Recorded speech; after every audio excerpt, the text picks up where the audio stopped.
Moving Wisconsin forward, one joke at a time. This is Kristin Brey with As Goes Wisconsin. Yada, yada, yada. Hello, Wisconsin!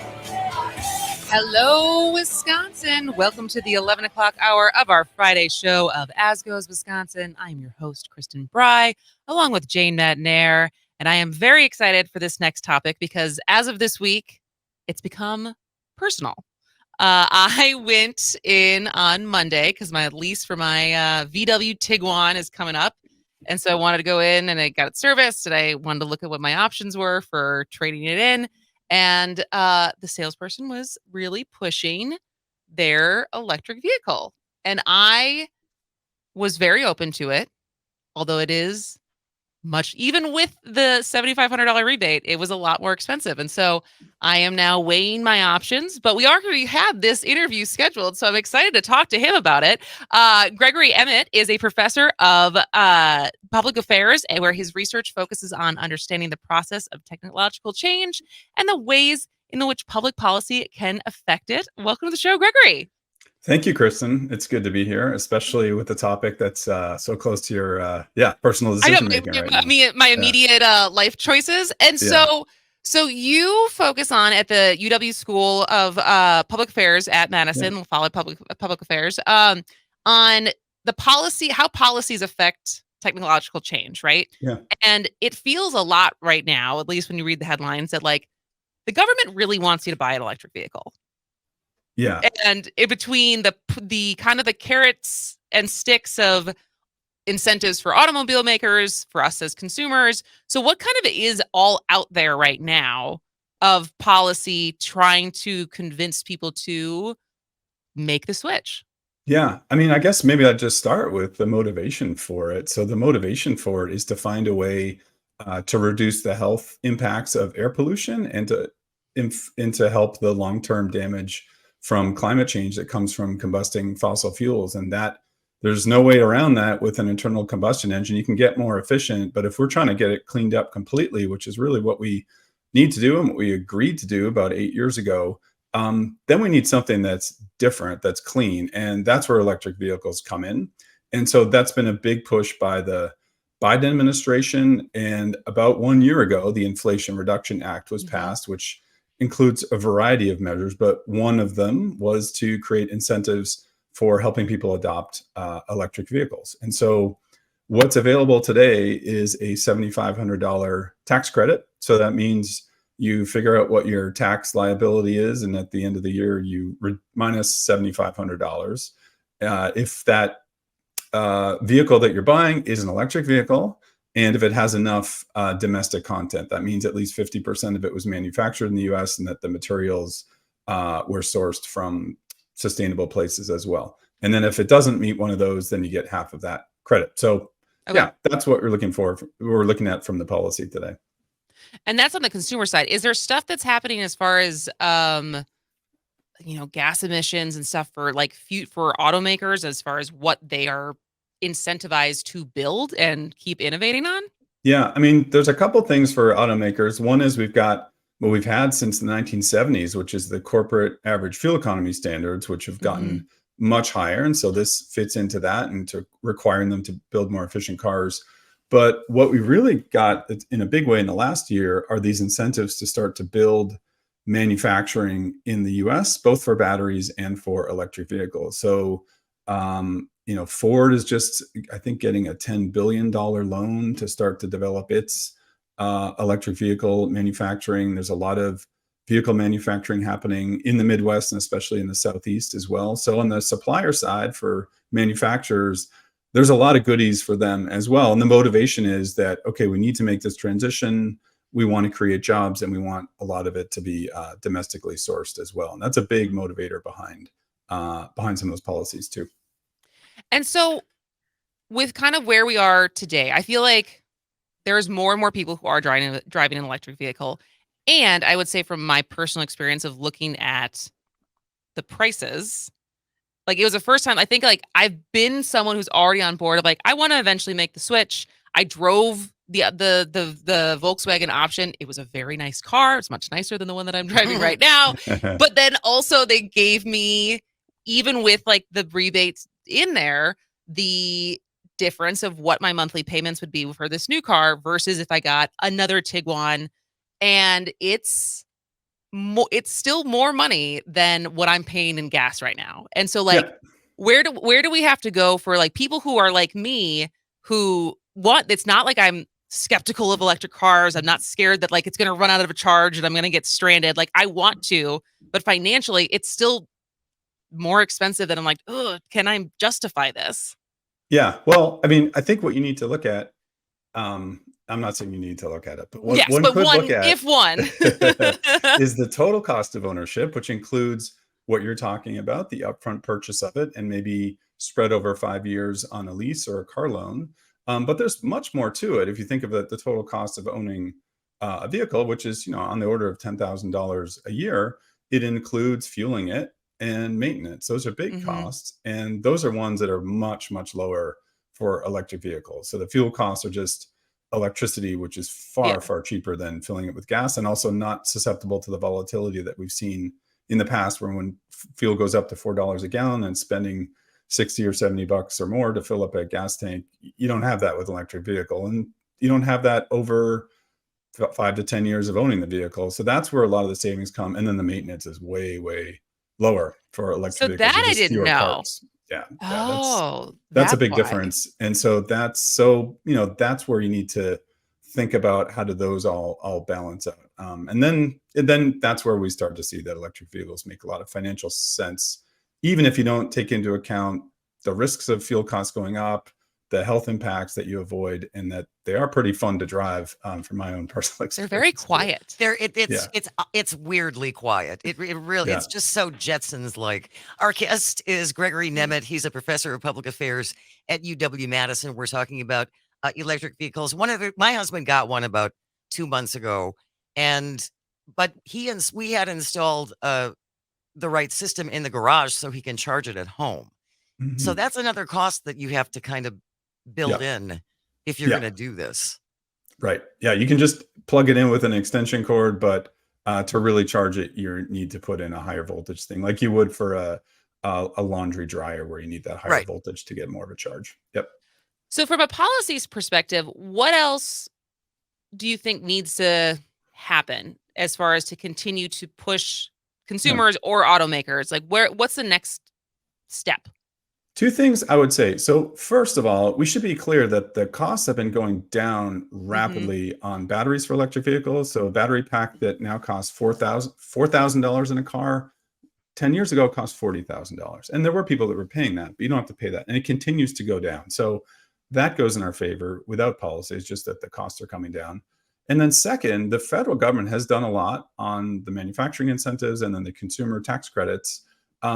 What states that are really showing a lot of adoption of electric vehicles also have state level policies where the states are getting ahead of things in terms of building charging infrastructure, and then some have additional incentives as well. And I think that's something that we might look to uh, the Wisconsin Public Service Commission and the electric utilities in our state to say, okay, now transportation is becoming an electricity business. And so we can support that by perhaps providing more incentives, but certainly by providing the infrastructure in the same way that we provide hookups to people's homes with electricity and roads for people to drive. So providing charging infrastructure is going to make adoption progress as well. But that'll come. It's just a matter of whether it comes quickly or slowly. But we need it to come quickly to get the full benefits of this transition. Because I would say that was one of the selling points of like there are like apps now where you can look up like where is Yeah. there a charging station, and not surprisingly around Milwaukee and Madison there's a lot, but I Yeah. needed to know, is there one near Wisconsin Rapids Right. so I don't get stuck in Wisconsin Rapids when I'm visiting Yeah. my parents. And Yeah. there's one. I Yeah. think there's one in Wisconsin Rapids and there's one in Stevens Point. So I was like, all right, well, like I know that's usually the furthest I ever have to drive, and it's there. And so it's like, but you need to be able to check those things. And so my last question is, you wrote a book called How Solar Became Cheap, a model for low carbon innovation. And Yeah. so as you're looking at what happened with solar and what continues to happen with solar, what are some of the lessons that you think, is there a lot of similarities with electric vehicles? Are they two different beasts, or kind of what lessons can be applied? Yeah, great question. Huge similarities. So to me, this is the biggest source of optimism I have about dealing with energy problems is this innovation and cost reductions and performance improvements we're seeing in solar and wind power and electric vehicles and the batteries for electric vehicles. And it's a lot of the same policies that have done it. It means including supporting research and developing new battery chemistries. For example, we're moving away from cobalt right now to lithium, iron, and phosphate so that we don't have to have kids employed in the Congo digging it out with their hands. So we're not using cobalt to a large extent because we've got this new science. So that's really helped manufacturing so that we can get the scale we need to get the cost down. That worked in solar, and people are using the same playbook for electric vehicles, and then getting consumers on board with a technology that seems appealing to them. They talk to their neighbors, they learn from their neighbors. You start to develop dealer networks. You start to have an infrastructure that makes it easy. And so it's really the early adopters, people that got electric vehicles 5 or 10 years ago, that did the hard part. Today, people like yourself are kind of in the intermediate and starting to make things move. And pretty soon we'll have, 50% of people buying electric vehicles, which is the administration's goal for 2030. What is your final question? What is your prediction as far as like what you think will get to like 50% of car owners will be in EVs? The goal is 2030. I think we're on our way to that. Yeah. And I think the policies are in place to do that, and the technology is improving. And I think as people learn how they work and see their neighbors do it, it'll go fast. And that's what's happened in solar and other things as well. So I'm optimistic Jade, about that. another optimist. I know. They're up there. You got to it's so find them. much They're out there. So much optimism in one day. Because I will say, I'll give you a shout out for your op-ed for the Journal Sentinel, where it was new technologies, policies, and global commitments give reason for optimism this Earth Day. See, we like optimists here. Yes, really side note. Yeah, Gregory Nemet is a professor of public affairs at UW Madison. Thank you so much for spending time with us today. Have a great weekend. Thank you, Kristin. You too. Goodbye. All right, we're going to take a quick break. Stick around. This is As Goes Wisconsin. Welcome back to As Goes Wisconsin. I am Kristin Brey. She is Jane Madnair. And this is As Goes Wisconsin on Friday in the second half of July. I know. I can't believe it. I can't either. We're almost in August.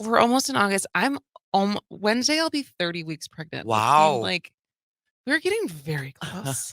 Are you nervous? I'm not nervous. I'm very excited, but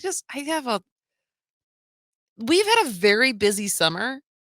Like every weekend, like this weekend, we're going up to Lac de Flambeau, and the next weekend we're in town, but there's like festival. Then the following weekend in Milwaukee is like German Fest, River West 24. Like it's one of those weekends where there's just, it was like kind of how this last weekend was with Harley. Yep. And Bastille Days and everything. And then the weekend after that is Mike's 40th birthday. We're going to Vegas. That's like my last trip. And so then it's like we have a lot to do. I don't know when we're going to do it. It's like, oh geez. Well, she's coming whether you're ready or not. She is. That is true. My brother came yesterday. Was he surprised by your bump? Well, he'd seen it before, but the way he greeted me was, God, you just keep getting bigger, huh? And I was like, that's typically how it works, Ben. And that's a good thing. And I was like, yeah, exactly. I was like, I'm pretty sure I'm not supposed to get smaller until she gets here. Yeah, that's a good thing. And so, but speaking of your weekend, you're going to be at the farmer's market tomorrow. I am. I'm going to be out at the Waukesha Farmers Market from 8 until noon. So please stop by and say hello. We usually have candy for the kids. I'll have Tootsie Pops. Ooh. Not Tootsie Rolls. Tootsie Pops, which are superior, hugely popular. Oh, hugely. What's your favorite flavor? Cherry. I love cherry. And is it grape? Are the purple blue ones grape? Yeah, basically? I would say grape. Yes. I was thinking about this the other day, how grape flavoring, is there any fruit flavor that is more dissimilar to the actual fruit it represents than grape? Like eating a grape is a very different flavor than grape flavored things. And even red grapes. But like that's not the case for strawberries or peaches or what, like almost orange or like almost every other flavor. Like this, certainly true. There's like enhanced and there's more sugar and stuff, but like grape flavoring is just a totally different thing than what a grape tastes like. There's our niche, Kristin. There's our niche. We'll find a true grape flavoring. Because grapes actually don't have a lot of flavor. Not really. They're a little sweet. They're a little sweet, but I feel like you eat them for the like people who like that. At least for me, it's like their texture is you pop in your mouth, and but it's not because the flavor is distinct. I think, right? Well, I mean, They're kind of neutral flavor. Like they're not. But I agree that there is not a true grape flavoring. That's because I always think of Welch's grape juice, and that's nothing like the way grapes taste. No, it's so yeah.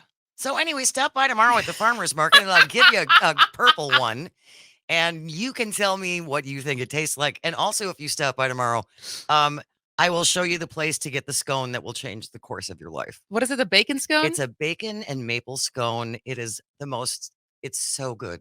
It's just. Woo, Who makes it? I can't remember. Well, you'll let us know on Monday. I'll tell you Monday because I'm going to go introduce myself tomorrow. So come and see me tomorrow. Farmers Market, Waukesha. It's really wonderful. You name it, pottery and some jewelry and, of course, produce and flowers and all that stuff. And it's a lot of fun. So come out and see me tomorrow from 8 to noon. And then I think I'm joining you August 12th.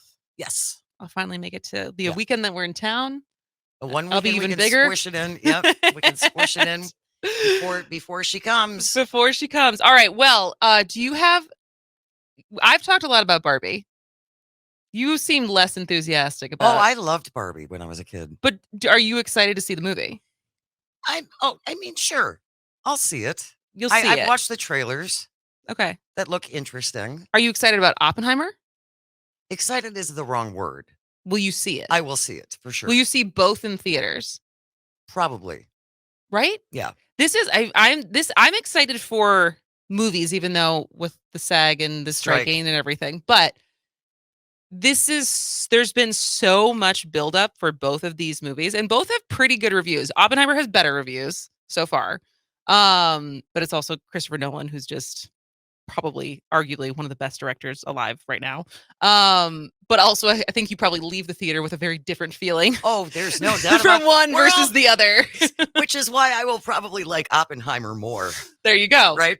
Yes. But I'm excited for both. I'll probably try to go see both next week. I'm excited to see what kind of turnout these movies get. Because the joke has been, at least the online joke has been this Barbenheimer, because could you have two more conflicting movies that have this much hype around them opening on the same weekend? So much so that there's thousands of movie theaters that are offering double features of both. Oh, wow. And so that's what I'm also excited to see is like how many people are out there are so excited to see both of these movies, despite how drastically different they are, and how different you feel like after their target audience would be.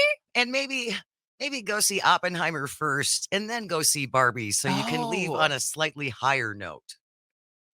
How about that? That's an interesting question of which one, if you're going to see both, which order do you see them in? I think that would be the way to go. I can see that. I can see that argument. All right. Well, we're very excited. When we come back after the break, we're going to be talking to UW professor Christine Whelan, who is a clinical professor of consumer science at the School of Human Ecology, and talking about just what Barbie has meant to our culture. And I think, just truly, she's kind of been this, like, in some ways, like a feminist icon, but also not, because, unrealistic body image and all of those fun things. So I'm so excited to talk to her when we come back. This is As Goes Wisconsin. Stick around. Welcome back to As Goes Wisconsin. I am Kristin Brey. She is Jane Madnair. And Jane, did you know that Barbie is from Wisconsin? I knew that there was a Wisconsin connection. Well, the fictional character is from the fictional town of Willows, Wisconsin, unlike the American Girls, which were originally made in Wisconsin. But yes, so Wisconsin has deep roots with Barbie, and we're so excited to see Barbie. I'm very, very excited to see Barbie. And I'm also excited to talk about the movie with Professor Christine Whelan, who is a clinical professor of consumer science in the School of Human Ecology at the University of Wisconsin-Madison. And we actually got to meet in person a couple weeks ago. And then we talked about this exact topic. And I was like, come on the show. Let's talk Barbie. And what a great Friday topic it is. So how are you, Professor? I'm doing really well. It's so good to be on.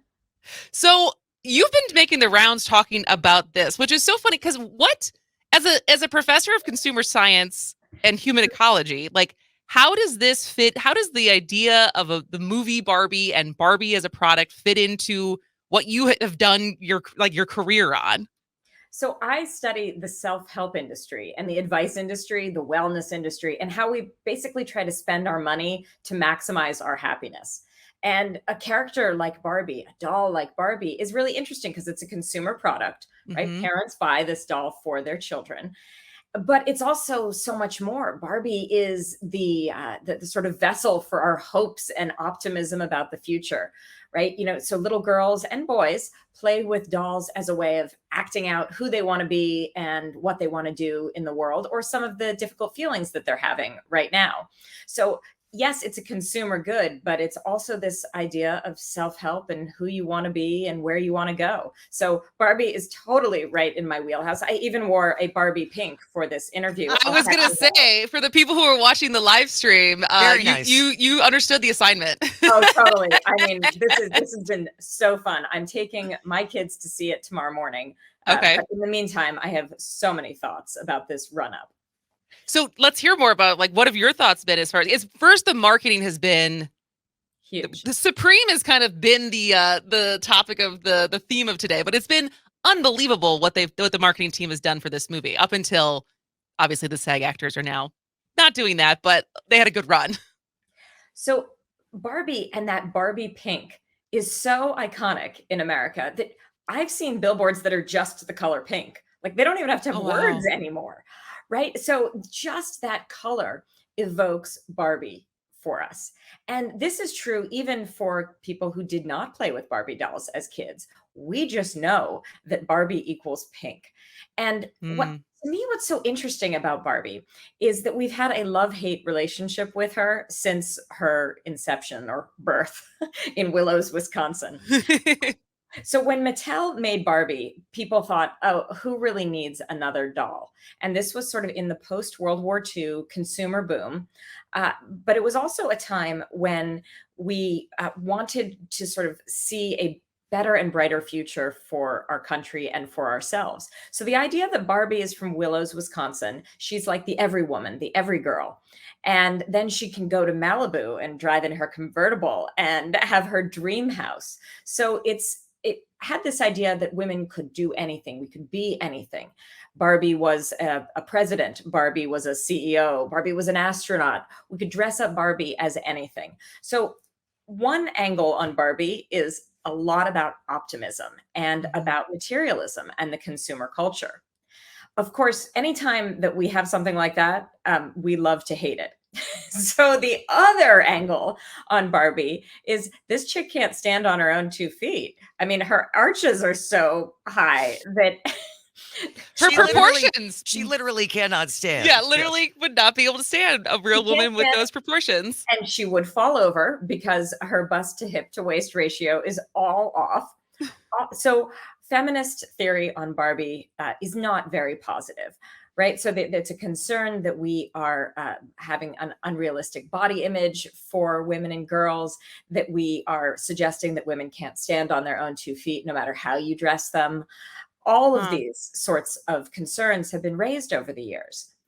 At the same time, it's actually very interesting. One of the reasons why Barbie is so successful with kids potentially is because she can't stand on her own 2 feet. What that does is it makes the child have to be involved in the play.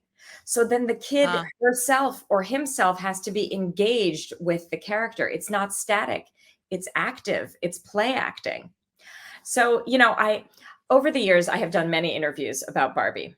And I have to actually just tell you live on air the most hilarious and horrendous one I did.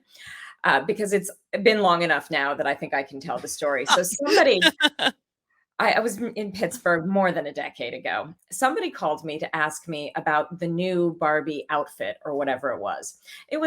I was late in the day. I was not really paying attention. I had been doing a lot of other things. So instead of having an appropriate quote, this reporter got my unfiltered response, which was, it doesn't matter what Barbie wears. She's going to end up naked with her head off in the bathtub anyway, like all these dolls do. That went in the Pittsburgh Post-Gazette, folks. And I thought I was going to be fired on the spot. I was like, oh man, I really need to be more careful about this. Like, whoops. But right, I mean, this is the thing about Barbie. I mean, I can like weave a whole story for you about the cultural significance and this and that. But kids play with dolls in all sorts of ways. You wrap them up in toilet paper, you throw them in the, You hang them up by their feet. You absolutely. cut their hair. You draw on them. So, you know, all of this needs to be taken with a grain of salt. And yet, for parents who are going to be taking their kids to the Barbie movie this weekend, there's tons of nostalgia.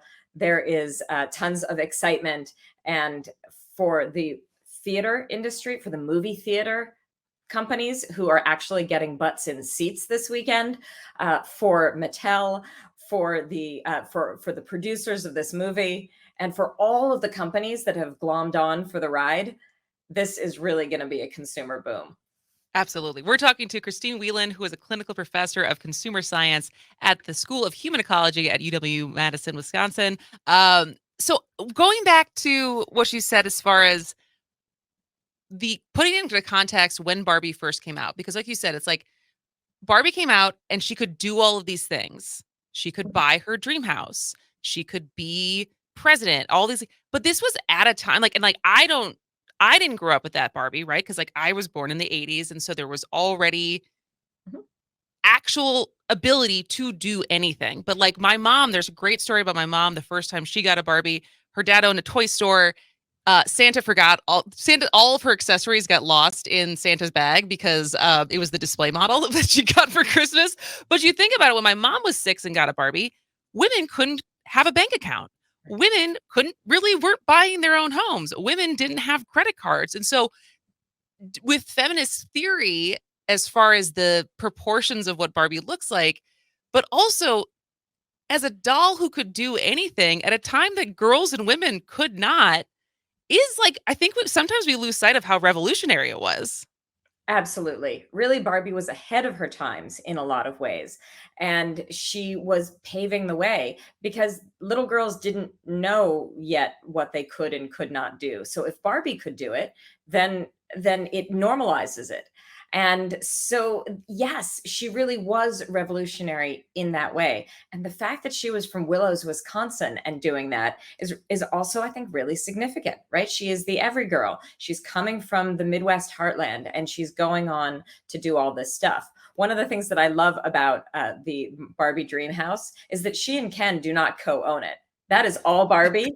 It is only her name on the deed. She is all about this.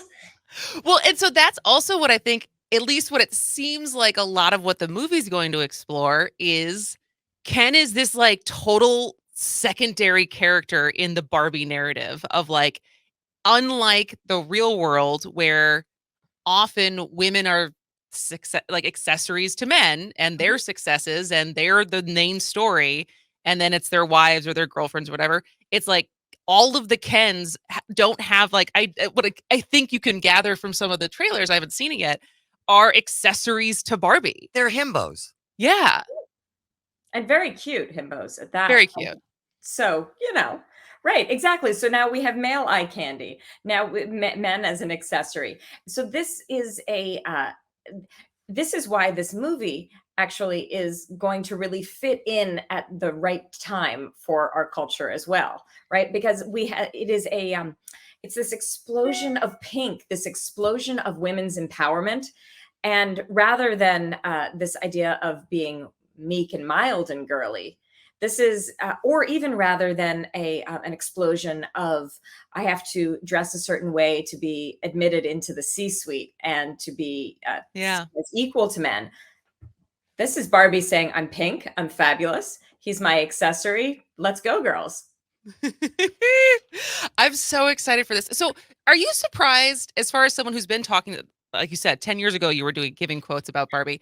Are you surprised it took this long to make a Barbie movie? There's been movies made for kids that stars Barbie. There's been video games. There's been so many consumer products that are Barbie themed. But I think this is like the first major narrative film about Barbie, which is surprising, right?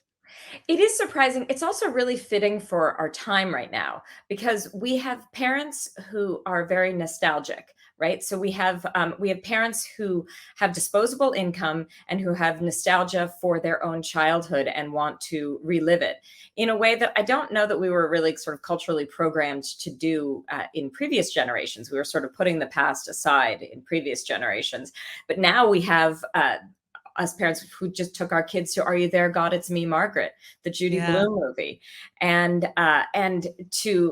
we've shared everything from the My Little Ponies had their own show and a remix. I saw my kids watching Thundercats. I was like, wait, what?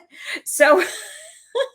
So all of these things of our 80s and 90s childhoods are really turning into money makers. So I think yes, this is why the idea of a sort of nod to the past, but also a nod to the future, and a sort of real entrenching of the Barbie brand into the next generation. It's a pretty smart move. That is really that's super interesting. It makes me immediately think my husband's really into sports cards, Mhm. and he's hosted now 2 sports card shows, and like so much of what brings him joy when he sees it is the got like mostly fathers there with their kids.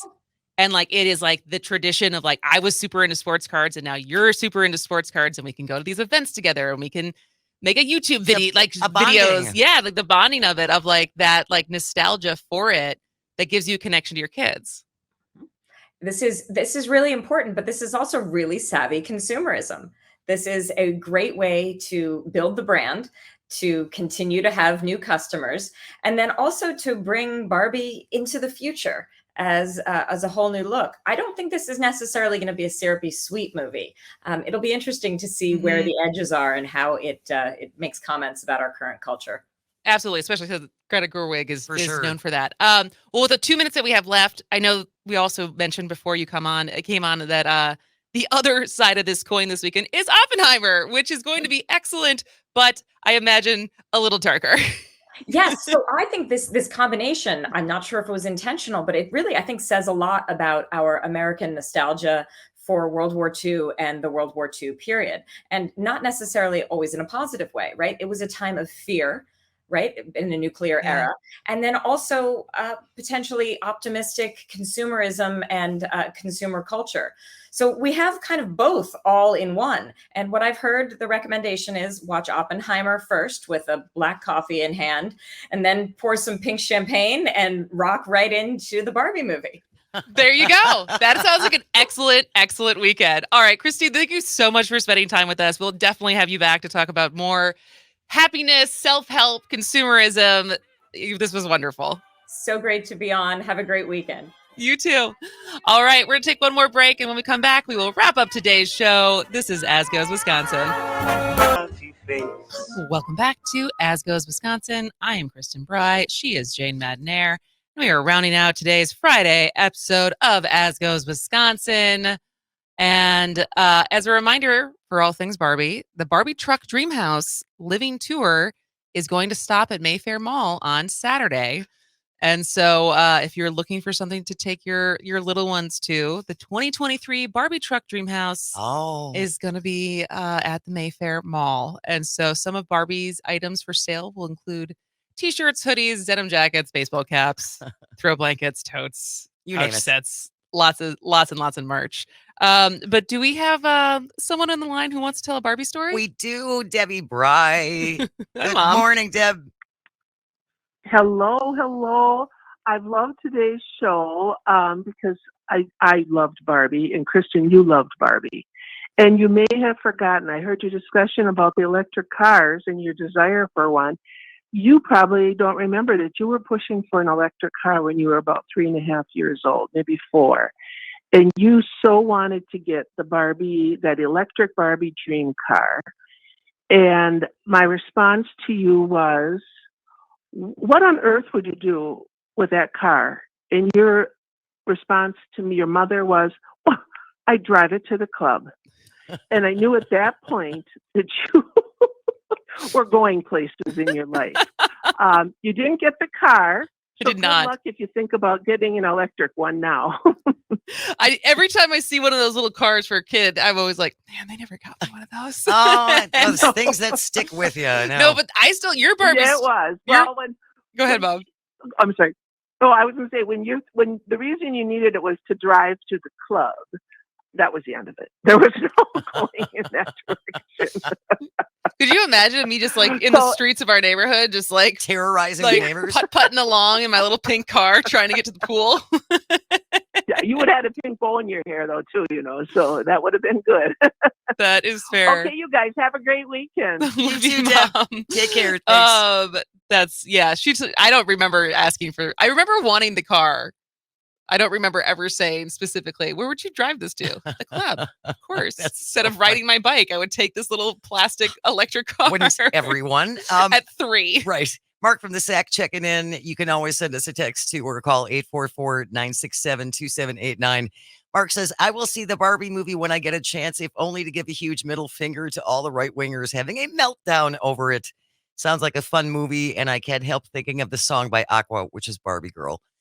Which I considered today, but again, this has all been a tribute to Tony Bennett, who we lost at the age of 96. Yeah. I don't actually understand why right wingers are hating this movie so much. Well, I think it's because who knows? Because they need to be angry about something. There's, Barbie is a Satan worshiper. Who knows? What did maybe they don't like maybe they don't like Ken being a himbo. Ken being the accessory. Who knows? Because I know Matt Gates' wife, I don't even know what her name is. I think she called it like low T, like Ken's very low, meaning like low testosterone, right? Or beta or something like that. And I don't know. We're gonna go see it anyway eventually. And there was a text from a texture from the 414. We were talking about the Waukesha Farmers Market, which is tomorrow from 8 to noon. And I will be there. Please stop by and say hello. Needed the address.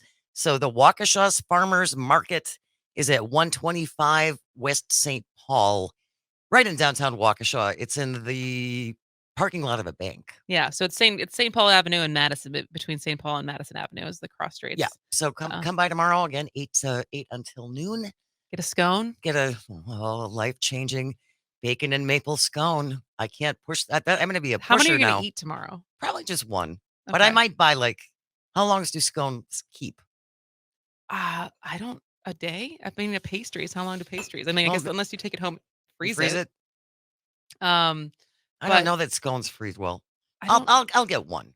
You'll get one. Because there's all kinds of wonderful things to eat there. I was going to say, is there anything that you're going to be trying for the first time?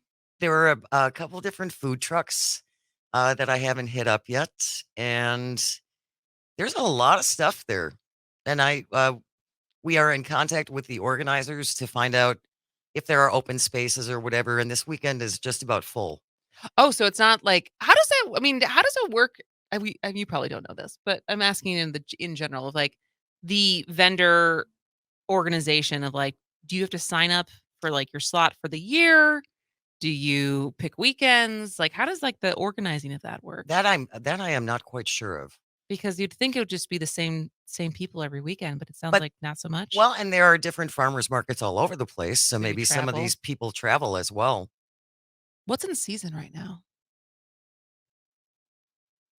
That's a very good. I'll tell you after tomorrow. Tell me tomorrow.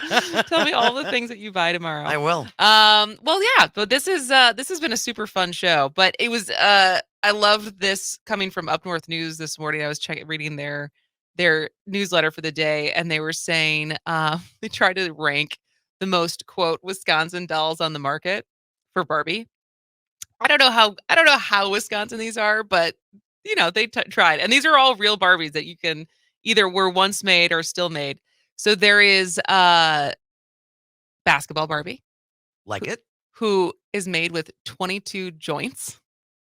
So she can. I had a gymnast Barbie once. So it's like instead of everything being static, it's like their ankles can move and their knees can move, and so she can actually like do things. Right. And so there's basketball Barbie. There's eco-minded Barbie, which Barbie Eco Leadership Team 2022 Career of the Year for Doll Set. What is she wearing? So it's 4 different ones. Oh. And one's in like a construction suit. One's in like a green, like conservation type outfit. I don't know why that one's. And then one's in like a suit. Let's see. There's Politician Barbie, which was released ahead of the 2020 election. There's Chicken Farmer Barbie. Hey, now that's Wisconsin. Live, Love, Farm is the outfit the t-shirt that she wears, and she comes with her own chicken coop playset. She's not living on it's a communal chicken farm. And then there is also our Orchard Farm Barbie. I love it. And she's in overalls, rain boots, and comes with her own little vegetable bucket. Nice. And I will say, kudos to the digital team or the social media team for Governor Gretchen Whitmer. She had an entire thread of Gretchen Whitmer Barbie doing things in Michigan's capital. That's really funny. It was pretty smart and pretty great. So go have fun. Like we said, maybe Oppenheimer first, Barbie second, black coffee, pink champagne. If you see it, feel free to shoot us an email and tell us how much you liked it at asgoeswisconsin@civicmedia.us. As always, thank you for texting. Thank you for calling. Thank you to Christine Whelan, Greg Nemet, and of course, Dom Salvia for joining the show today. We'll be back on Monday. This has been As Goes Wisconsin.